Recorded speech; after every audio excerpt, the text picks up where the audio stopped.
What's up, guys? Welcome to the Contractor Commute. Today we have Shawn Van Dyke, who has owned and operated a construction company for 20 years. He's author of Profit First for Contractors and is a consultant in the construction industry. And so we're excited to have him on the show today. So thanks for being here, Shawn. Hey, thanks, guys. It's great to be here. Thanks for having me.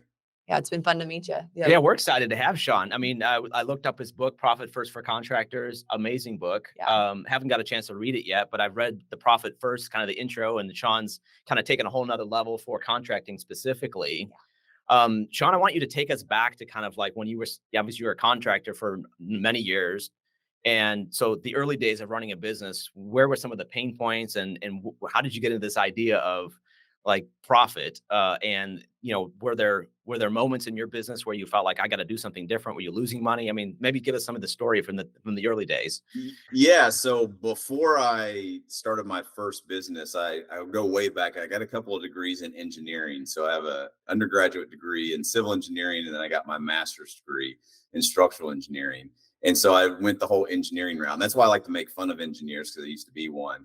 And I did the engineering thing for, I don't know, 6, 7, 8 years out of college. And then I realized I could read a set of plans and do all the engineering stuff, but I didn't know how to build anything. Whenever I did get an opportunity to get on the job site, I was just like, I have no idea what's going on out here, but this stuff looks really cool. So I ended up leaving engineering firm that I was working for and started working for a real estate developer as a construction manager. So I was traveling all over the Midwest and the Southeast, building, large retail developments, Targets, Lowe's, Home Depots, and the outlots and all of that kind of stuff. And so that was really a good mixture of kind of like engineering background, but also being out on the site and coordinating, communicating with the architects, the engineers, the city developers, all of that sort of stuff. And I loved it, but I was on the road like 3-4 days every week.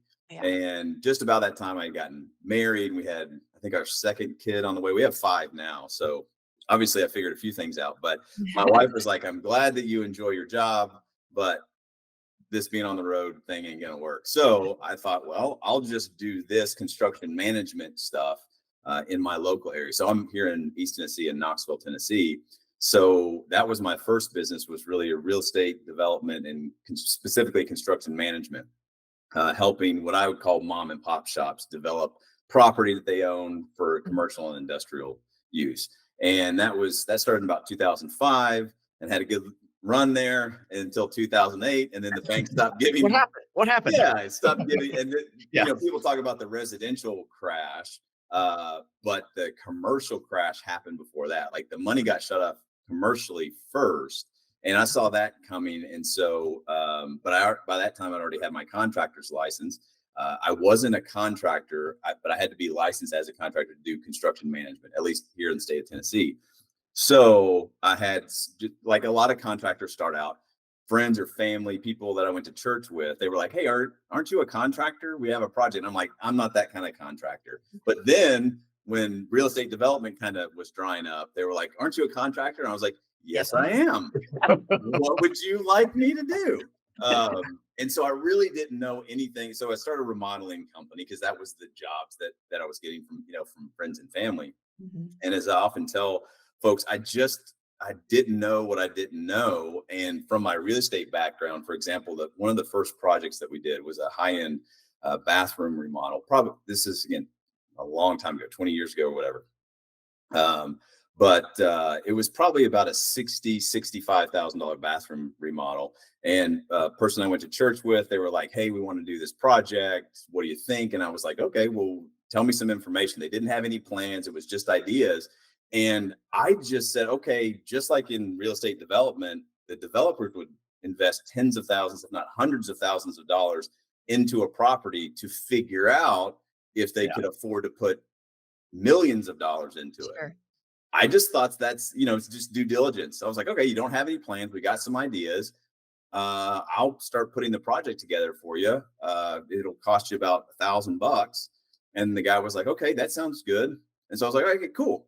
So we went and, developed the plans and did a lot of that stuff myself, and then went on and did a project. And in the meantime, got another one. I said, okay, tell me about your project. Well, we start off with our due diligence phase, and this project is $2,000. And then the next person was like, oh, okay, yeah, that's it. And I never really gave them an estimate. I just said, we have a lot of information we got to track down. It's going to take a lot of my time, and I've got to, maybe call architects or designers or draftspeople to put it all together. And I don't work for free. And so as I got into it, I got more projects, and I developed relationships with subcontractors and other contractors. We were just talking, and I was just like, well, how much do you guys charge for, your pre-construction? And they're like, what? Yeah. I'm like, all the work that you do for estimating, planning, design work, putting the project together. They're like, you can't charge for that. And I was like, what do you mean? They're like, no, we don't charge for that. And at first I felt bad. I was like, oh man, I'm ripping people off. I don't know what I'm doing. And then I was like, wait a minute, but people are paying me to do it. Yeah. Maybe you're wrong or whatever. And I got so much backlash for so long from people there, from other contractors. Oh, we don't charge. And I'm like, I do, and I feel it helps weed people. I didn't realize that, and Kenzie, you understand this, the whole, lead to prospect to pre-qualifying stuff. Again, from the real estate side of things, that's just the whole process. I didn't realize that a lot of contractors weren't doing that. Yeah. And then after a while, some contractors, even though they would argue with me about it, they would come back and be like, okay, so how are you doing that? Like, this is my process. So that was one of the first things I learned about contracting is, I didn't know what I didn't know. And sometimes that works to your advantage because you talk to a bunch of other contractors, especially the ones that have been around for a long time. And I hear this all the time. People say, oh, well, that guy's, he's been doing it for 20 years. That must be the right way. And I learned this early on from a business coach and mentor of mine. Said most people that say they have 20 years of experience have 1 year of experience repeated 20 times. Yeah. That's such a great point. So true. It's like these other guys that seem to be successful or what, and now I know, because I coach a lot of them and I see the back end, they're not making any money and they're just repeating what they did very early on because it worked at the time. Meaning when you start out, you're going to work for free, friends and family, you're going to figure a bunch of stuff out. But, and I can't remember where else I heard this, especially early on in an entrepreneurial journey, we usually get positively rewarded for negative behavior. So the positive reward is we go out, we work for free, we chase an estimate down. We don't know what we don't know. But at the end of that, we get some money for it. We think, oh, this works. Right. Yep. So the positive reward, we got some money, but we gave a bunch of stuff away. It's not scalable, and we're not making a profit. That's the negative behavior. And a lot of folks just stay trapped in that. Yeah. Let me play the devil's advocate for a second here, Shawn. So you're talking about the remodeling context, and some people are going to look at that and say, well, you're putting a lot of work into, there's a lot of pre-construction, or if you're a general contractor.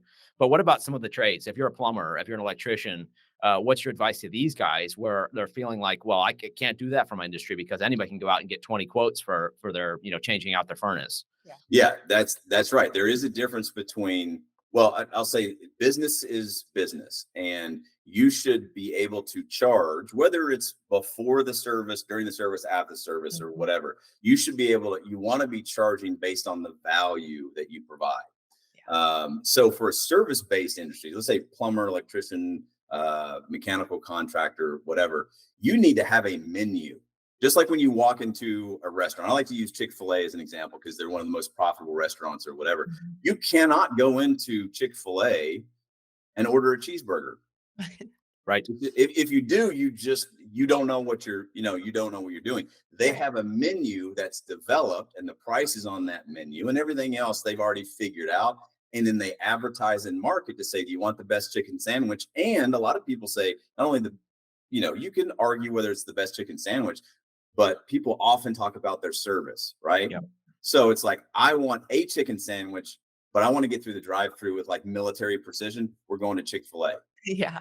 Right. They're known for that. So they developed a menu and processes around that. So for service-based contractors, that's why, and this is going to offend a lot of general contractors or modelers out there, service-based contractors inherently more profitable, or the potential to be more profitable than general contractors, because they have a menu and it's a very limited menu, and everything that they do the tools that they have, the trucks they have, the advertising. That for a plumber, for example, we can come in, install your plumbing, fix your plumbing, install the water heater and a toilet. We can develop a menu for all of that and figure out what makes us money. And there's always going to be a cheaper plumber out there. And I don't want to worry about competing against them. It's just like with Chick-fil-A, you can get another chicken sandwich. We can figure out the recipe and say that it, but ultimately it comes down to the experience. So a plumber who, again, I don't know, who may charge $400 to replace a water heater. I'm not talking about the cost of the water heater. And there's another plumber out there that charges $800 for that. But when you call them up or you hit their website, that $800 plumber has got systems built on the back end where you fill out the information. It sends you a text. You can pick a day on the schedule. 2 days beforehand, you get a picture of the service tech that's going to come out there. You see, and I've experienced this before. We built our this house last year. When the tech was on their way, we got a notification and we could see it on Google Maps where they were. And I was just like, that's how you can charge as much as you want as a service-based contractor, because every system is built around one thing: fixing plumbing, installing plumbing, changing out a toilet, whatever it is. But a general contractor, well, they do all sorts of stuff, right? And there's a lot of GCs, and especially the guys just starting out right now. I don't want to make you feel bad, but this is from a business standpoint. You've got that tile saw that's sitting on that shelf that you bought for that one bathroom, and you were just like, it's just cheaper if I do the tile myself because of schedule or whatever, right? And you haven't used that tile saw, and it's taking up some square footage. That square footage is costing you space. See, a plumber, in general, every tool, every supply is about plumbing. A GC is like, man, and again, I was guilty of this too. My wife told me, she was like, if you bring one more window home and stick it in our garage, or one more toilet, right? We've got some problems. So back to the question you asked about is like, for service-based contractors, you need to have a menu. Yeah. Someone calls you up, hey, how much is it for this? Here's what it costs, because it's just a menu price. Now, how do we get started? Well, maybe there's a service fee. There's some way to get on that. There's some money that needs to exchange hands to get started. And I'm a big fan of giving away. We were talking about this before, but giving away free work when free work is adding value to the customer, and I consider it marketing.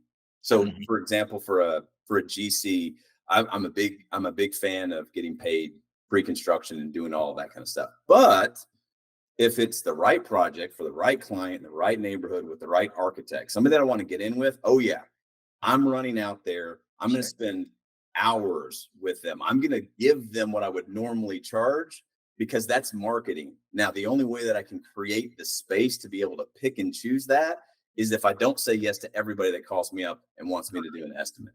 Yep. Such great advice. Yes. I love it. I think one of the things I loved about what you said in charging the pre-construction side, because yes, there's a lot of people who are like, absolutely not, that's ridiculous. But what you said is you had a due diligence process of like educating the customer. And I'm sales. I love sales. I love business development. So I'm hearing that in what you're saying of like, if you're educating your customer, they don't know the process that's required as part of the estimate. And so educating them up front of like, hey, I'd love to get you an estimate, but there's these things we need to sort out up front. I think that sets you apart from everyone else who's going to be just throwing them an estimate that's a little bit more unknown of like, what am I going to get? I think it sets you up for $1,000 up front.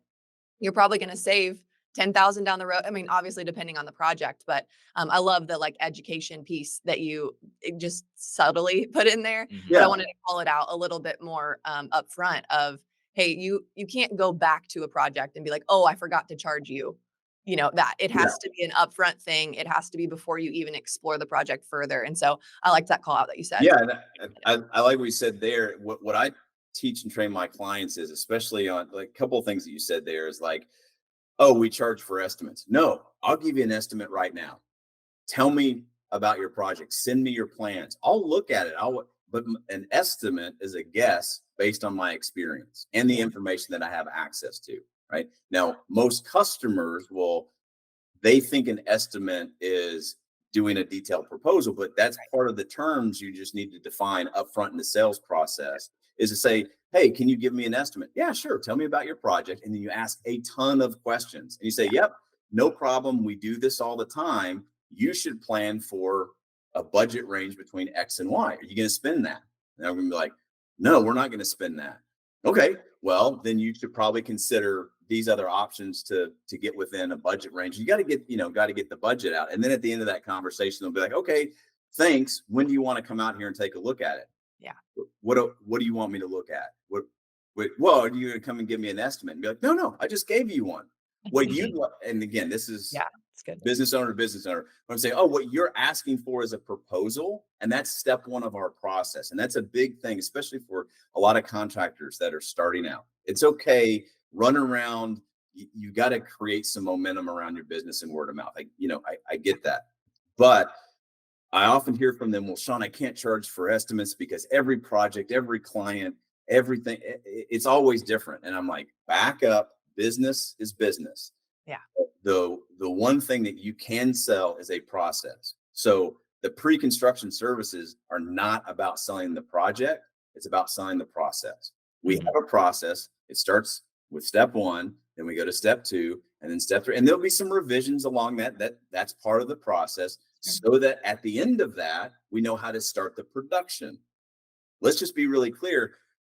The first step in engaging with us is step one of our process. And when we go through these steps, we'll end up with a project. Now, you may not be able to afford the project that you want. And that's where the experience comes in to say, hey, you described a $200,000 project, but you said your budget was $100,000. Not a good fit for us. Let me warn you, just keep calling contractors. Someone will say that they can do it for 100,000, but they can't do what you want. It's just impossible.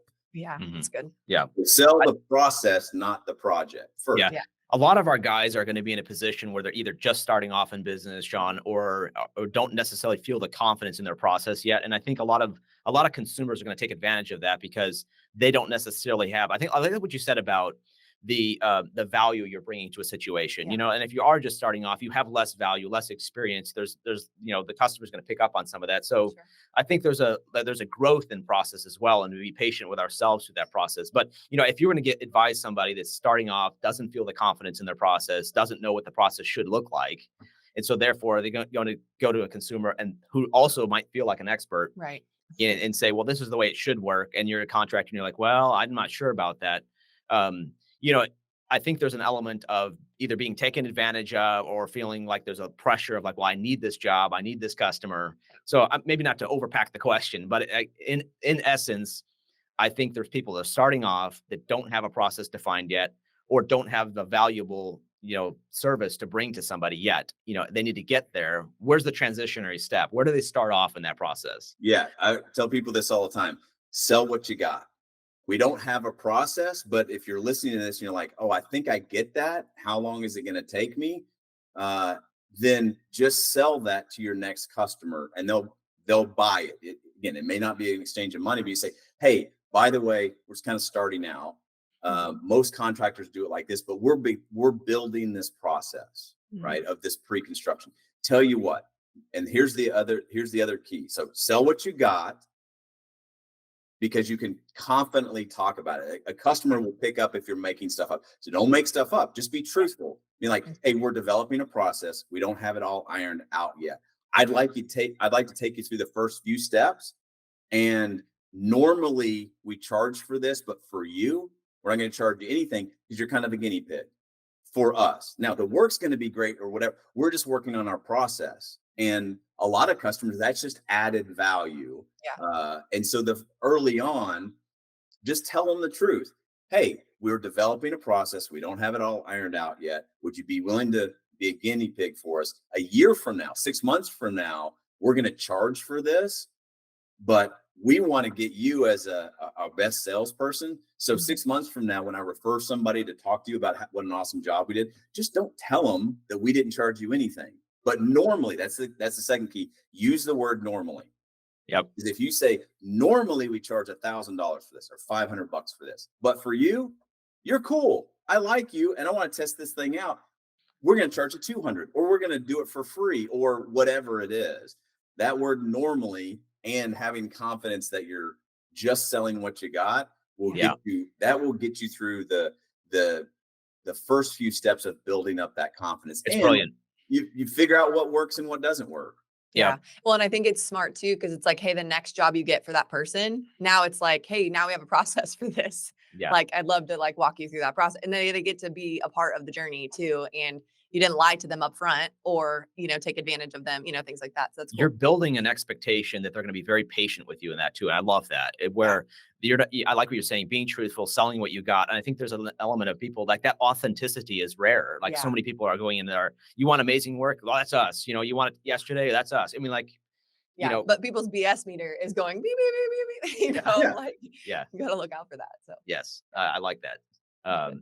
Really great transition. And then once you get to that point of process, how do you diagnose that, Shawn? So like, a lot of times it's like we use the frog in the pot illustration sometimes of just being like the temperature just keeps increasing and we just kind of lose the fact that things are getting bad. Yeah. For the guys listening that are, maybe like, yeah, we got to process it. It kind of works. I mean, where do you kind of start picking up when somebody comes to you and say, Shawn, I'd like to take my business to the next level.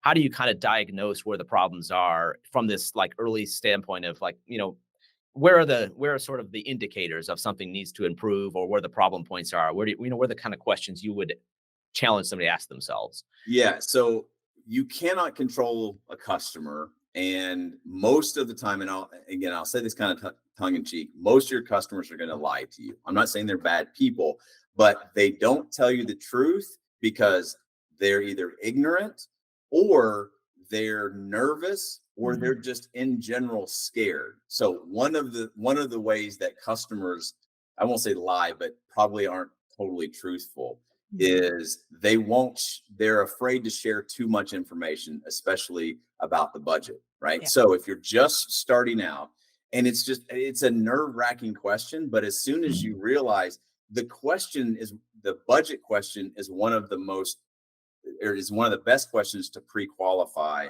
And on the backside of answering that question and getting over that hurdle for not only for you as the salesperson, but also helping the customer get over that, saying like, we got to talk about money.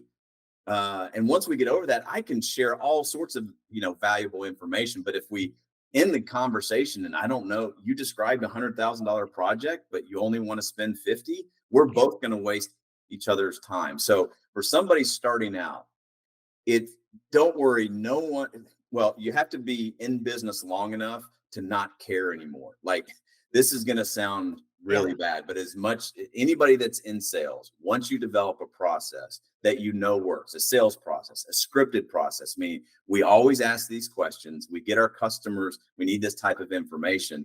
When you successfully do that, what good customers say and what bad customers say. So when bad customers say the things that bad customers say, you just don't have to care about them because they're bad customers. One of those things is, hey, thanks for describing the project. It just makes sense to talk about numbers a little bit. So I always just tell them like, I've got an idea for what the budget should be, but do you have a number in mind? Like, have you done your homework? Or I just simply say, okay, cool. Love the project. Sounds great. What's the budget? And you'll always get, one of three answers. People say, oh, I don't have a budget. And that's one of those nerve-wracking things if you're not prepared and you're like, but someone's always going to say, well, I don't have a budget. I just respond, oh, awesome. That's totally great. You called the right people because we're experts in this. Or even if we're just starting out, that's all right. We can crunch some numbers for you. I got an idea. You said you don't have a budget. It sounds like $100,000 project. Yeah. And then I always ask them, are you willing or able to spend that? And they're, oh, no. Okay. What are you willing and able to spend on a project like this? Oh, well, 50,000. And then again, I say, that's great. 2 seconds ago, you didn't know what the budget was. Now we know it's not 100,000 and you think it's going to be 50. Cool. Let me offer you some more value between where we see that gap is, because it might not be a good fit for us, but someone will say that they can do it for 50 and that's going to be a problem. Right. And so I can just get over that. So for anybody that's starting out, it's nerve-wracking. Don't worry, your customers are just as nervous as you are about that. But once you do it a couple of times and you realize there's a whole promised land on the other side of the budget question, and you can approach it and let people off the hook, because people are scared to tell, well, if I tell a contractor what my number is, then it's just going to be that number. And I always tell people, never in the history of construction, this has never come out of a contractor's mouth. And I always go, even back to the construction of the pyramids, there was never a contractor that said, oh, hey, customer, your budget is way too high. We're not going to spend nearly that much, right? The customer's number is always low. And even if it is within a range, they're going to add more to it. So this is back to what I was really saying. I don't care what they say their budget is. What I care about is how they react to that part of the conversation. And do I need to walk it a little more slowly? Is someone a little bit more detailed? Do I need to fill in some more details? Or can I just have fun with it and be like, hey, great. 2 seconds ago, you didn't know what the budget was. Now we know what it is. Now let's tell you what's going to work and what's not going to work. And if you get pissed off at me, oh man, I'm so glad I didn't commit to an estimate, because when I'm tearing your kitchen apart, guess what? You were going to get pissed that there's trucks in your driveway 5 days a week or whatever. Yep. Yeah. So you're laying the groundwork, Shawn, for a successful project by the pre-qualification, making sure you're working for the right customer. There's so much to unpack here. We could talk for hours, but we want to be respectful of the time on here. But a couple of things we want to get to were like the idea. You wrote a book, Profit First for Contractors. And so a lot of people are going to bristle when they hear the word profit. It sounds greedy. It sounds like we're milking what we can from people. And I think maybe just kind of unpacking that for our audience some, and just the idea of profit is not a bad thing.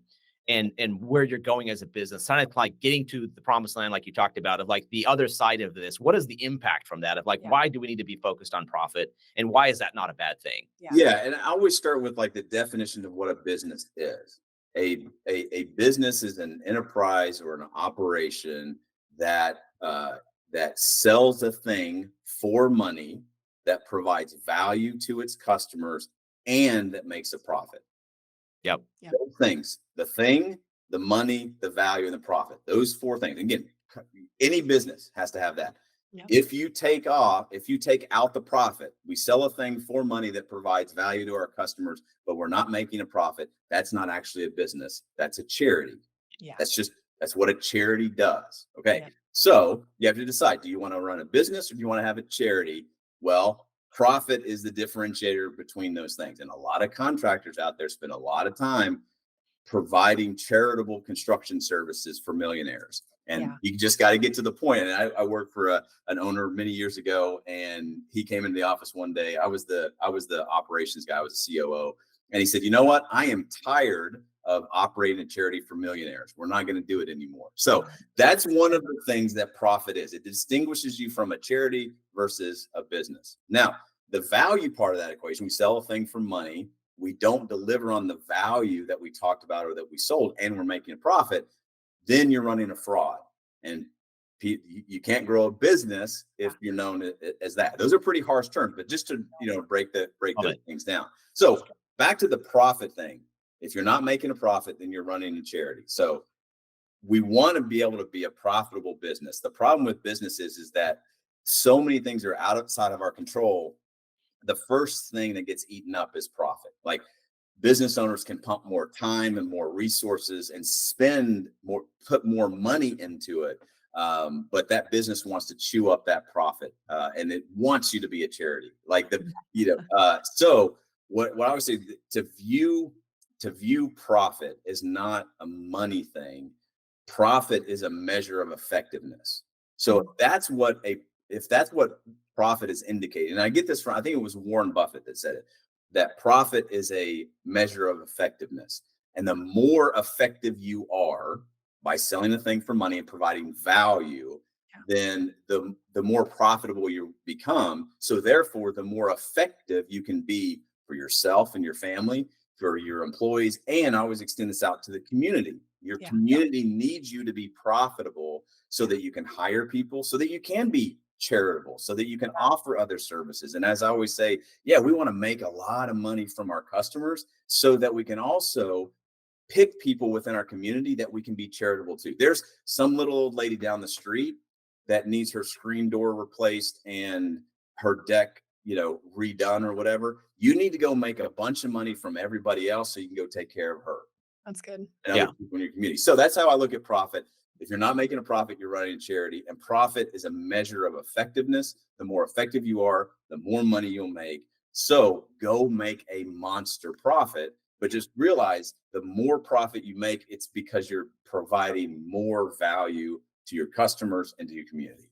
That's good. Are we letting consumers drive the kind of metric on that as well? Sometimes, like as a contractor, you go in there and people, oh, wow, that's just too high. That's too expensive. They look at these numbers like $1,000 for a day's work, and they say, well, I mean, like, you're gouging me. And I think sometimes, particularly starting out, when you don't know what the overhead is and you don't know your value proposition, you feel like, well, maybe I am. You feel very insecure about the number. Sure.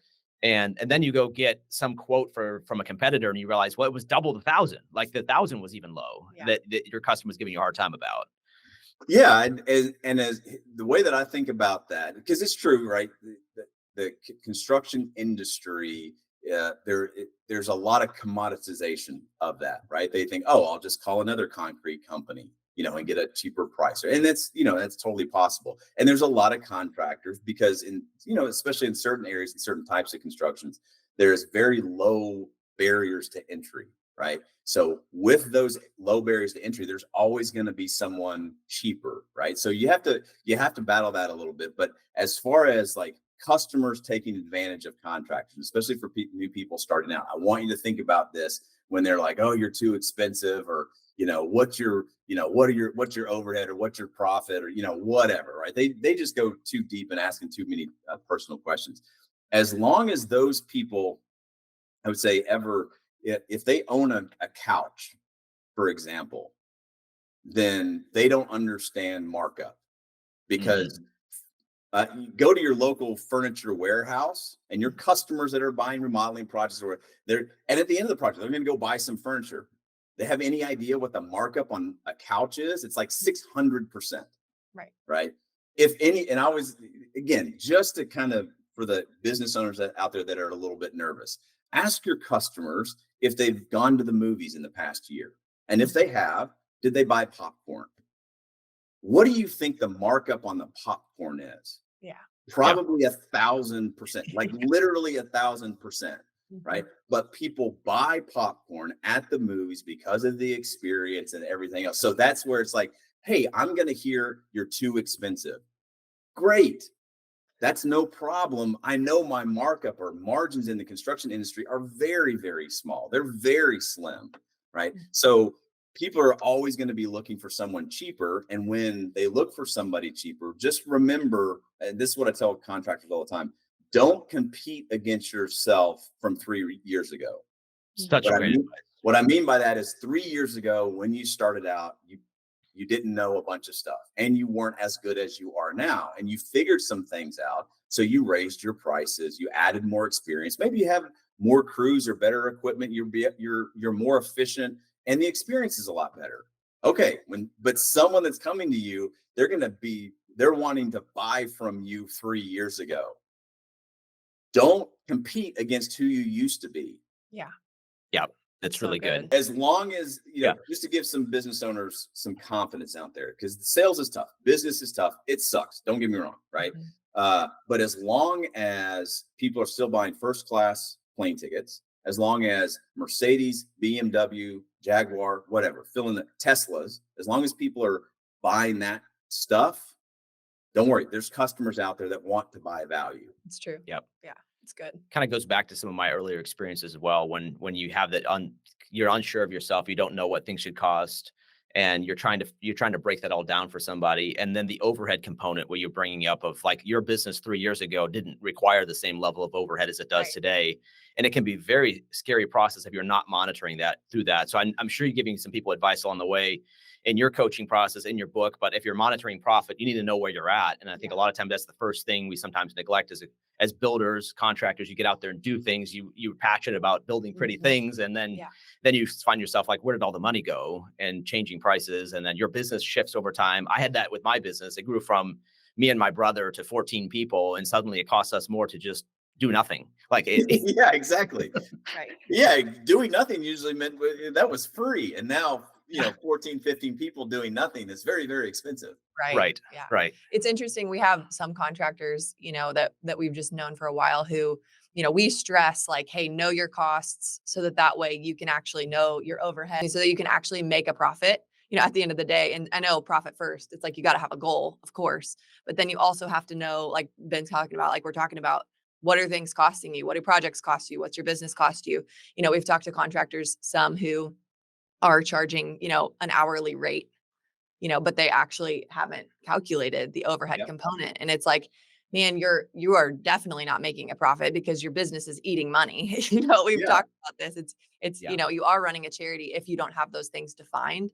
So just to reiterate, like if you don't have your percentage of overhead, if you don't have your percentage of profit to put on top of the cost of doing business, then you likely are losing money on every job. Yeah. Yeah. So many times people gravitate towards the easiest numbers to know, which is the cost of the 2x4, the drywall, and so on and so forth. My labor, I'm paying my guy $25 an hour to be there, not realizing there's a labor burden. Right. Yeah. There's taxes, there's insurance and everything else. And sometimes it gets neglected in all of that. How do you coach somebody through that, Shawn? Just the process of structuring a business and knowing where you're at. Yeah, well, I will tell people a lot of times because they'll say, well, here's what my costs are, and then I add 20% to that. And so that's one of those things where we were talking earlier where I'm like, all right, cool. Let's talk mathematically about 20% markup. And let me show you what that actually gives you as far as margin, which is 16.7%. And if your expenses are 15%, which is, maybe high for where some small companies are now, but they just don't know. Anyway, it's not enough to be profitable. And then they'll say, I'll say, well, where did you get the 20% from? Well, that's what the other guy is charging, Yep. or that's what I've heard, or that's an industry standard or whatever. And I'm like, what if and I mentioned this in the book, there are no industry standards, except that most contractors go out of business in the first 3 to 5 years. And the ones that survive never make a profit. Like that's an industry standard. So the 20%, throw that away and don't take business advice, especially construction business advice, from someone who's broke. That's like a Dave Ramsey quote. He's like, don't take financial advice from somebody that's not a millionaire. So right? true. Yeah. So I would say, again, a rule of thumb for me is if I actually know the cost of like that 2x4 or my labor, or I say triple it. So something costs me $100, minimum I need to charge $300 for it. And people say, oh my gosh, that, I would never sell a job at that. And I'm like, yeah, if that's all you're selling is the cost, but you've got to create an experience behind that. So it's like, are you the labor? Are you the guy getting the materials? And are you the person putting that in? Right. You're limited on the value or the experience that, because if I'm the guy and I want to make $50 an hour or whatever, and I got to go buy the 2x4s and I got to go put them in place. When I'm doing all those activities and the next phone call comes in and it goes straight to voicemail, or when someone fills something out on my website and at late at night when I get back that person, you're never going to be able to charge 3 times your value or 3 times your cost because the value isn't there. Sure. But if you set that as a goal to say, all right, I got X amount of costs. If I could sell those costs at 3 times the value, and the reason I use 3 times is 1X pays for the thing, right? The cost of goods sold. The second X of that pays for the production of the work, getting it in place. And then the third of that is going to be split between the expenses and the running the business. And so it's just kind of a good rule of thumb. Do you use that across multiple industries? I mean, if you're a general contractor, people are going to bristle with that kind of, a house costs $500,000 to build and, it's $1.5 million to your customer. Obviously it might seem too simplistic. How do you break that down to a net result at the end of the day when you have we take home a 15% profit or 20 or 50 or 100? I mean, do you try to correlate that into your final P&L? No, it's a high level number. And for people that have gone through the struggles of surviving in business and not making money, and then they finally got a hold of, and when I say cost, I'm also talking about cost, direct cost, indirect cost, expenses, the overhead, how the profit, like how the numbers all actually work, a real detailed data analysis of it. They'll see that it's like, yep, I remember when I was just adding 20, 30% to what I thought was my cost. But then when you realize it's like, oh, for example, a person that works for you, you've got to pay them for 52 weeks out of the year. Maybe there's vacation there. If you're lucky, they're billable 65, 70% of the time. So that's another cost. And they're like, yeah, I'm paying this guy $20 an hour. It's $40,000 a year, say in salary. With my payroll, that's another 10%. Plus, he gets some days off. He gets some sick leave. And like we were talking before, we're not always busy. When you factor that in, you're like, oh, I pay this person to work full time, but on a really good year, they're only producing 70%. So that other 30%, well, that gets tacked on. And you can real easily, you start to add up the numbers. And so people that have gone from not making money to now making money, they're probably nodding their heads and going like, yep. Yeah. If you're a business that's feeling the squeeze, like if you're starting off and you're just feeling like it's highly like right now times are fairly good, but there have been times when it's highly competitive. There's a lot of other businesses that are competing for the same work. And maybe you haven't really defined what that competitive advantage is. You don't feel like you're necessarily bringing the same value proposition that some of these more mature players bring with teams and experience and trucks and all the rest of it. You're just getting in there, or you're trying to expand upon that. I think it can be very intimidating to hear these kind of things like just charge, triple what the costs are. And you feel like, well, I could never sell a job at that. And I think that can kind of be this sort of story we tell ourselves in our head, instead of really recognizing the fact that, as you brought out, Shawn, that really there's actually hard costs that everybody experiences as a part of that, the 3X number. And there's other ways of breaking that number down too. On the accounting side, what's your advice to a contractor on managing their books? Outsource it as quickly as possible. Yeah. Meaning and I deal with this a lot. I work with a lot of clients, and they're wonderful, right? The husband calls me up and says, what, I think we need some coaching. I want to get these systems in place, blah, blah, blah. We start breaking down. I'm like, all right, let's talk about what's the field production look like? What's the makeup? Okay, who's in the office? Oh, we have an office manager. All right, tell me about the office manager. Oh, they do the books, they do the marketing, they do accounts receivable, all this kind of stuff. And I'm like, okay, cool. How much you paying? Oh, I don't pay him anything. Oh, you married to the office manager? Oh, yeah, that's my wife. Okay, cool. So she's the brains of the operation, and she just happened to fall in love with the wrong guy, right? So, but it's just a natural progression because we're looking for help, and there's nothing wrong with that. But you have to look at your business to say, all right, I've got to surround myself with people that are smarter than me and that have more abilities than me. And starting out, it's the goal is just keeping that in mind. That one of the ways that I describe it is for every business owner out there, there's a line in your business. So if you're to just everybody out there, just draw a line on a piece of paper and then write on that line your abilities or my abilities. And then draw an arrow above that line pointing up, and then write the word freedom. And then below the line, draw a line going down and write help. That defines the growth of your business to say, okay, you might be the most technically skilled person at construction in your company because it's just you, right? And then as you grow, you need to ask yourself, do I need to hire help or can I hire for freedom?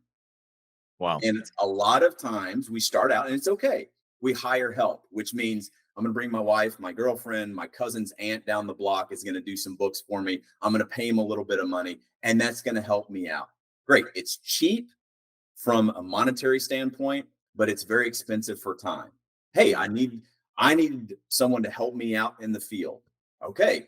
They're going to hand me tools. They're going to go get materials. I'm going to have to train them. Cheap for money, expensive on time.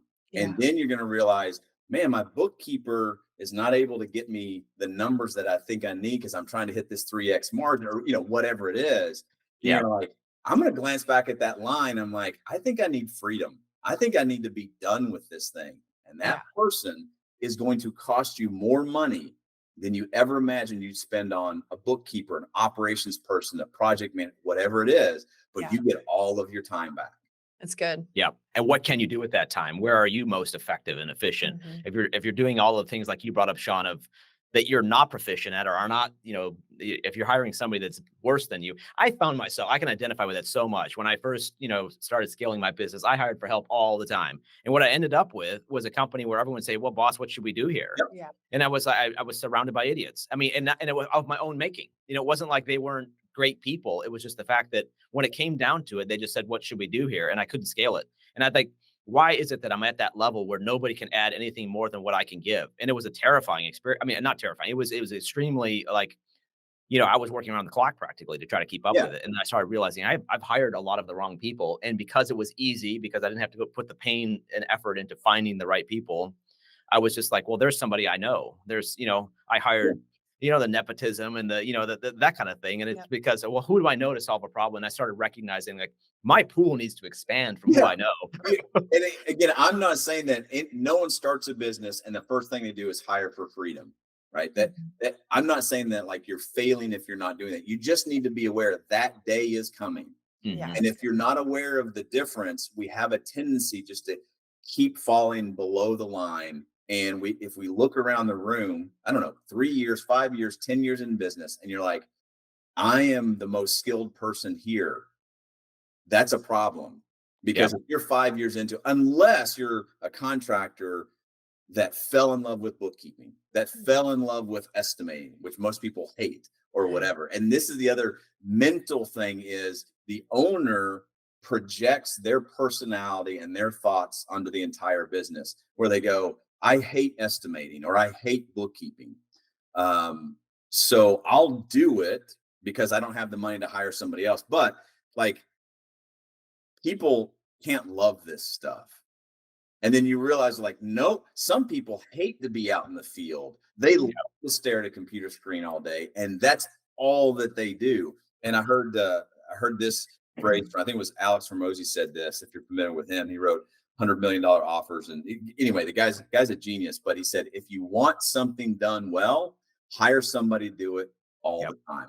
And it's like, oh, as the business owner, I do some sales, I do some estimating, I do some project management. I'm also a lead carpenter and all. And it's just like, but none of those things, you might be a really great lead carpenter, but you don't get to do it all the time. So it's not done well, even though you have the ability to do it well. You got to look at other things and say, if I had an estimator that did nothing but estimate, then our estimating will be done with excellence. And then people say, well, I don't have enough work to keep an estimator full time.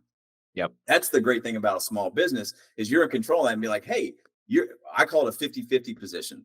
50% estimating. When we don't have estimates to do, you're working on the estimating system. If you're not estimating or working on the estimating system, you're going to answer the phones, you're going to run some materials, and I'm the boss. So that's your job. You want it. Yeah. Right. Yep. I love it. Yeah. Let's we're we're tight on time here, but maybe it's a final question for you, Shawn. I love this conversation. I love all the nuggets and wisdom that you provided. So you're in a spot as somebody listening to this and saying, well, this is a lot. It's a fire hose of information from Shawn. And we want to try to take a practical step towards this, like towards freedom. And just kind of recapping even the last thing you were saying, it's just like, how do I get to the point of not, maybe you're feeling trapped now. Maybe you're feeling like I have the wrong people involved in my business, and maybe I don't have that freedom. In your questioning, and you're kind of swimming in all of the obligations you already have to your customers, to your employees, and you're trying to break free, and you just don't know where the path is. What do you do?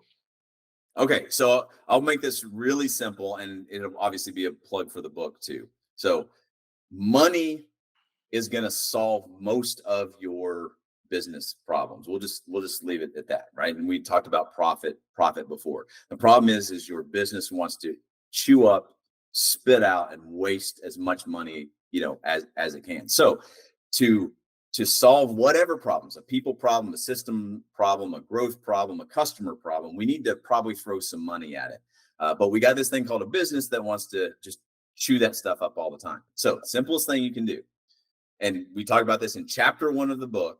And I think that you can even get chapter 1 for free, right? Out there. So go set up a bank account, whether it's at your existing bank or set up a new bank account. Call it Profit. And what I want you to do is take 1% of your current bank balance, whatever that is. If you got $1,000, in the bank, it's gonna be $10. If it's $100,000, it'll be $1,000. The whole point is you can take 1% of that bank balance and stick it into that profit account, and then don't ever look at it, don't ever touch it. And then next week or a couple more weeks, whatever money comes in, take 1% and set it over there, right? You're not going to miss it because it's only 1%. And when you don't touch it and it's out of your view, don't check this bank account. And obviously make it automatic if you can, right? You're not going to miss 1%. The business is chewing up more than that. So you're stealing it back from this, cash eating monster you call a business. And then in a few weeks, a few months, or a quarter from now, you'll see, like, wait a minute, there's money free and clear over there. It didn't really affect my business at all. And if that simple step worked, now I've got a little bit of money. It's not much. I can now put another %. So we're now at 2%. So 6 months from now, 9 months from now, a year from now, just that simple habit of 1% at a time, stick it in the bank account and don't touch it. Then you don't have to wait on your bookkeeper, say, well, how much money do I have? What's our profit? Because your financial statements they're confusing. They can be open to interpretation, but the bank account with cash in it, like, oh, I got $1,000 over there. I got $10,000 over there. And it didn't really hurt to do that. Then it gets exciting to say, well, wait a minute.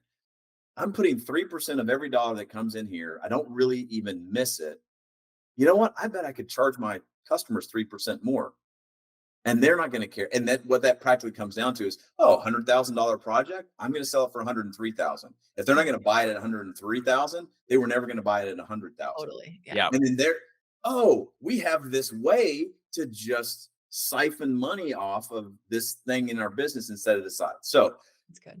Yeah. Solve problems with money, make generating that profit habitual, but don't make it automatic. And that's what we say that for people that read Profit First for contractors, they get it. They want to jump into it and implement the whole system. And I love that they get excited about it. I'm like, did you do step one?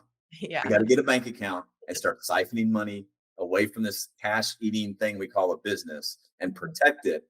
If you can do that, then we can do it again and again and again. And then we obviously multiply it another bank account. So that would be my advice. Yeah. So guys, good. we've got a link to the book in the description. Yeah. Check it out. It's packed with nuggets like this. Yeah. Yeah. Shawn, where can people find you? Yeah, you can find me at my website at shawnvandyke.com. It's SHAWN, vandyke.com. My coaching academy is the built2buildacademy.com, or just hit me up on Instagram, Shawn Van Dyke. And then if people want to grab the book, they can grab the book at Amazon. And if you get into it, there's an action item, like I said, at the end of chapter 1. Please do that. I'm not going to tell you what that is, but go read that. And if you will, leave me a review on Amazon, whether you love it, whether you hate it, or whatever. Yeah. Fine, just leave a review, because that helps more people get access to the book.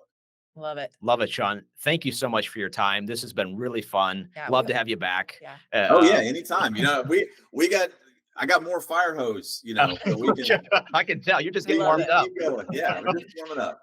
That's awesome. Well, that's the wrap, you guys. Appreciate it. Yeah. Thanks, Shawn. Thank you, guys.